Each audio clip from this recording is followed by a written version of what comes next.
I moved into a villa complex 6 months ago, throughout which time the shared amenities, pool, gym, have been closed for maintenance. I am moving out now and my landlord wants to claim full rent.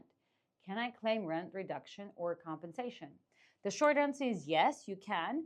And this is because ultimately your argument would be you didn't get the full benefit of the contract. So whenever you rented the premises, the presumption is that if you're renting a villa in a complex, that you have the benefits of all the facilities in the complex, unless it's specifically stated in the contract that, for example, such amenities are not available or under maintenance for a certain period of time. So the default presumption is that if you're moving into a complex, you should be able to use all the facilities, and therefore the rent is proportionate to the services that a specific community would have to offer.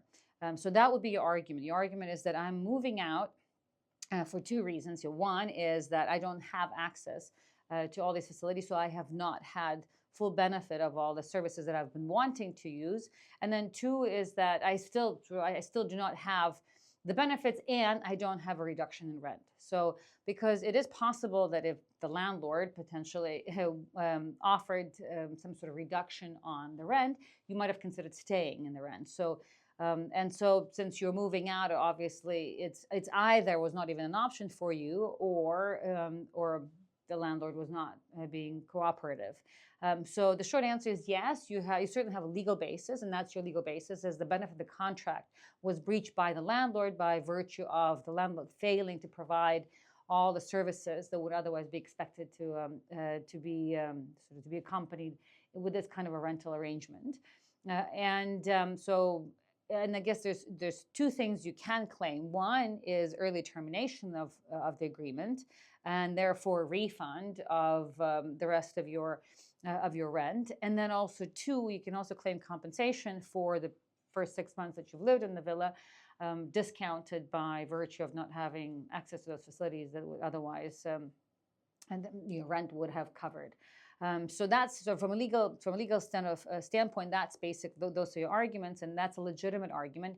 Now, unless, right, and there's the unless. The unless is if in the contract somewhere or some other undertaking, sort of along your discussions with the landlord, that would be considered by the court as you having had notice or knowledge that these facilities were not available, and therefore the rent was already reflected in the lower rent. So if that were the case, but I presume that you would not be moving out if that were the case, and so since you're moving out early, most likely is that you had no knowledge of not being able to use all these common facilities. So the short answer is absolute yes, and RDC has seen a number of these cases, and we've seen these cases litigated and compensation being issued.